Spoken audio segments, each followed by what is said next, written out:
لا الہ الا اللہ لا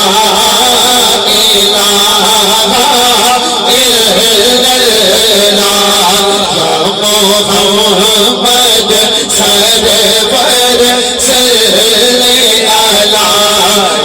محمد سرور صلی علی پڑھیے لا الہ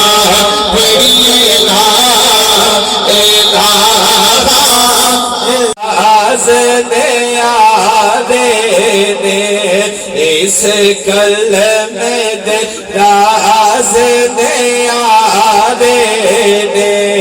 اس ڈوبے ہوئے بیڑے تارے دے اس ڈوبے ہوئے بیڑے تارے دے سانو دسیا مدینے والے پاک پڑھ لیں الصلاۃ والسلام علیکہ یا سیدی یا رسول اللہ وعلی آلکہ واصحابکہ یا سیدی یا سندی یا رحمت للعالمین۔ اللہ جل جلالہ کی حمد و ثنا کے بعد آقا علیہ السلام کے حریم نازہ میں اپنی محبتوں کے خراج پیش کرنے کے بعد جمیع شرکائے نماز جنازہ میں اور آپ سارے اور اس علاقے کے تمام بسنیک یقیناً آج مرحوم محمد بشار کی موت کے موقع پر غم زدہ ہیں، دل غم کی ایک عمیق گہرائی میں ڈوب چکے ہیں۔ مجھے جب صبح پتہ چلا کہ محمد بشار صاحب کا انتقال ہوا تو اس وقت یقین جانیے کہ طبیعت میں ایک عجب قسم کا ملال آیا کہ جمعہ والے دن ان کی زیارت ہوتی تھی، پکے مقتدی تھے ہماری مسجد کے، اور جمعہ والے دن ان کا شمار ان نمازیوں میں ہوا کرتا تھا کہ جو سب سے پہلے آیا کرتے تھے، سب سے آخر میں واپس جایا کرتے تھے۔ تو جب یہ بات مجھے پتہ چلی کہ یہ اچانک دنیا سے کوچ کر گئے تو جوانی کی موت کا صدمہ اور کیفیت کچھ اور ہی ہوتی ہے۔ تو بے ساختہ زبان پر ان کی بخشش کی ایک اللہ رب العزت کی بارگاہ میں صدا بلند ہوئی، اللہ مرحوم کے درجات بلند کرے۔ صرف ایک بات عرض کروں گا، توجہ کیجئے گا۔ علامہ اسماعیل حقی رحمہ اللہ نے اپنی شورہ آفاق تفسیر میں ایک بڑی خوبصورت بات بیان کی۔ ہمارے سلسلے نقشبند کے بانی و پیشوا و سرخیل گزرے ہیں جن کا نام تھا حضرت بایزید بسطامی رحمہ اللہ۔ حضرت بایزید بسطامی اور صوفیاء کی باتیں یہ دل پہ اثر کرتی ہیں، آپ جتنا مرضی واز سن لیں، لیکن صوفیاء چونکہ خود عمل کی بٹھی سے گزرے ہوئے ہوتے ہیں اس لیے با عمل لوگوں کی بات اثر کرتی ہے۔ بایزید بسطامی رحمہ اللہ نے اپنے مالک کی بارگاہ میں عرض کی، کہا ہے میرے اللہ میں نے تیری ہر صفت اپنانے کی کوشش کی لیکن تجھے اس صفت میں اپنے سے آگے پایا۔ پروردگار عالم میں نے مخلوق پر شفقت کرنے کی کوشش کی لیکن جب تیری طرف دیکھا تو تجھے اپنے سے زیادہ شفیق پایا۔ پروردگار عالم میں نے مخلوق کو رزق دینے کی کوشش کی، جب تیری بارگاہ کی طرف نظر دوڑائی تو تجھے سب سے بڑھ کر رازق پایا۔ المختصر تیری ہر صفت میں نے اس کی کامل اطاعت کرنے کی، پیچھے چلنے کی، اتباع کی کوشش کی لیکن تجھے آگے پایا۔ اللہ مجھے کوئی اپنی ایسی صفت بتا کہ جس پر میں عمل کروں تو سب سے زیادہ تیرا قرب مل جائے۔ اللہ رب العزت نے فرمایا بایزید بذریعہ الہام و کشف، فرمایا اے بایزید اگر اپنانی ہے تو پھر میری وہ صفت اپناؤ کہ جو مجھ میں نہیں، وہ صفت اپناؤ کہ جو میرے اندر نہیں، اور اسی کے ساتھ تمہیں سب سے زیادہ میرا قرب ملے گا۔ حضرت بایزید کہتے ہیں میں نے عرض کی اللہ وہ کون سی ایسی شے ہے کہ جو تجھ میں تو نہیں لیکن سب سے زیادہ تیرا قرب عطا کرتی ہے؟ اللہ نے فرمایا بایزید وہ شے العبدیت والذل والافتقار، وہ شے ہے بندہ بن جانا، وہ شے ہے عاجزی اور انکساری کو اختیار کر لینا، وہ شے ہے اپنے آپ کو رب کے مقابلے میں ذلیل سمجھنا، اس لیے کہ جھکنا یہ انسان کے اندر میں نے رکھا ہے، اپنی ذات کے اندر جھکنا نہیں رکھا، اور جو میری بارگاہ میں جھک جاتا ہے میں اسے اتنا ہی زیادہ اپنی ذات کا قرب عطا کر دیتا ہوں۔ یہ عارضی زندگی ہے، ہم اس کائنات رنگ و بو کے عارضی مسافر ہیں۔ آج بھائی بشارت چلے گئے، کل میرا اور آپ کا نمبر بھی ہے، اس لیے اس زمین پر بندے بن کر رہیں، اپنے اندر بندوں والی عادات پیدا کریں، اور اللہ کے حضور ناظم میں خشوع و حضو کے ساتھ زندگی بسر کریں،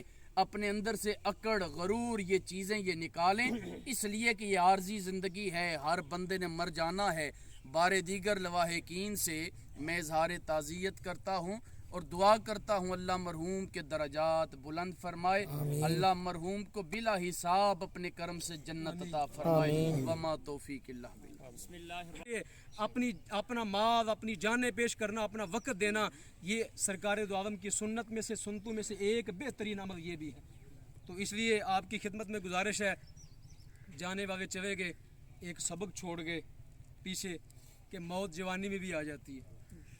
جانے والا سبق چھوڑ گیا، موت جوانی کے اندر بھی آ جاتی ہے۔ موت کے لیے ضروری نہیں کہ بڑھاپے کا انتظار کیا جائے کہ میں بوڑھا ہوں گا تو تب جا کے مروں گا، نہیں، موت جوانی میں بھی آ جاتی ہے، موت بچپن میں بھی آ جاتی ہے، موت چلتے پھرتے بھی آتی ہے۔ بیماری کا بھی کوئی معاملہ نہیں ہوتا کہ بیمار ہوگا تو تب کوئی جو ہے فوت ہوگا۔ تو اس لیے سامعین محترم، سبق یہی ہے کہ موت ہر وقت آپ کے میرے پیچھے ہے، وہ کسی وقت بھی آ سکتی ہے۔ اس لیے عمل میں دیر نہ کریں، اس لیے قرآن پڑھنے میں دیر نہ کریں، وہ معاملہ جلدی شروع کیا جائے تاکہ ہماری آخرت کے معاملات درست ہو جائیں۔ اما بعد، بسم اللہ الرحمن الرحیم۔ قال اللہ تبارک و تعالی فی الکلام المجید، قل ان کنتم تحبون اللہ فاتبعونی یحببکم اللہ، آمنت باللہ صدق اللہ العظیم وصدق رسولہ النبی الکریم الامین، ان اللہ وملائکتہ یصلون علی النبی یا ایہا الذین آمنوا صلوا علیہ وسلموا تسلیما، الصلاۃ والسلام علیک یا سیدی یا رسول اللہ وعلی آلک واصحابک یا سیدی یا حبیب اللہ، الصلاۃ والسلام علیک یا خاتم النبیین، الصلاۃ والسلام علیک یا رحمۃ للعالمین۔ اللہ رب العالمین جل جلالہ عم نوالہ و اتم برہانہ کی حمد و ثنا حضور نبی رحمت صلی اللہ تعالی علیہ وسلم کی بارگاہ اقدس میں ہدیہ درود و سلام۔ خداوند قدوس کی بارگاہ میں دعا ہے، التجا ہے، ہم سب کا پروردگار ہماری یہ نماز جنازہ کو اپنی بارگاہ اقدس میں مقبول و منظور فرمائے، اور اس کی برکت سے رب العالمین ہمارے مرحوم بھائی کی پروردگار بے بہا بخشش فرما دے، زندگی کے صغائر و کبائر معاف فرما دے، اور آگے جو قبر و حشر کی مناظر ہیں اللہ پاک ان پہ آسان فرما دے۔ دوران خطبہ میں نے آپ کے سامنے آیہ کریمہ کا ایک حصہ پڑھا ہے۔ رب العالمین نے اس آیہ مبارکہ کے اندر فرمایا، اے محبوب کریم، آپ اپنی امت کو ارشاد فرمائیں، ان کنتم تحبون اللہ، کہ اگر تمہیں اللہ تعالیٰ کی محبوبیت چاہیے، اللہ رب العالمین کی بارگاہ کا قرب چاہیے، پروردگار عالم کے بارے میں تمہیں یہ تمنا ہو کہ ہم سے ہمارا رب راضی ہو جائے اور رب العالمین کی رضا میسر آ جائے، پروردگار عالم کا قرب میسر آ جائے، اس کی بارگاہ اقدس سے ہدایت میسر آ جائے، تو فرمایا پھر اس کا بڑا آسان سا طریقہ ہے، فرمایا میرے محبوب کریم کی اتباع کرو، فاتبعونی، فرمایا پھر اس کا نسخہ یہ ہے کہ تم میرے محبوب کریم صلی اللہ علیہ وسلم جو اسوہ حسنہ لے کے آئے ہیں، جن کا ہر عمل اسوہ مبارکہ کی شکل میں ڈھلا ہوا ہے، فرمایا تم ان کی اتباع کرو، ان کی اتباع کرنے سے یحببکم اللہ، تم اللہ کی بارگاہ کے محبوب بن جاؤ گے۔ تو سامعین محترم، نبی کریم علیہ الصلوۃ والسلام کی اتباع، آپ کی اطاعت، آپ کی تابعداری اور آپ کی پیروی کرنا، یہ وہ عمل ہے جو مقصود ہے کائنات میں، جو مطلوب ہے، جو مدعا ہے، اس کے سوا مسلمان کے پاس کچھ بھی نہیں ہے اگر رسول اللہ کی سنت کی پاسداری نہیں ہے۔ سارا قرآن اول سے لے کے آخر تک اس کو بار بار پڑھیں، بار بار پڑھیں، جنہوں نے پڑھا ہے ان سے پوچھیں، جن کو آپ اولیاء امت کہتے ہیں، جن کو علماء ربانیین کہتے ہیں، جن کو آپ جو ہے اصحاب رسول کہتے ہیں، جن کو تابعین اور تبع تابعین کہتے ہیں، یہی اس امت کے سب سے بہترین لوگ ہیں نا، اصحاب رسول ہیں، اہل بیت طہار ہیں،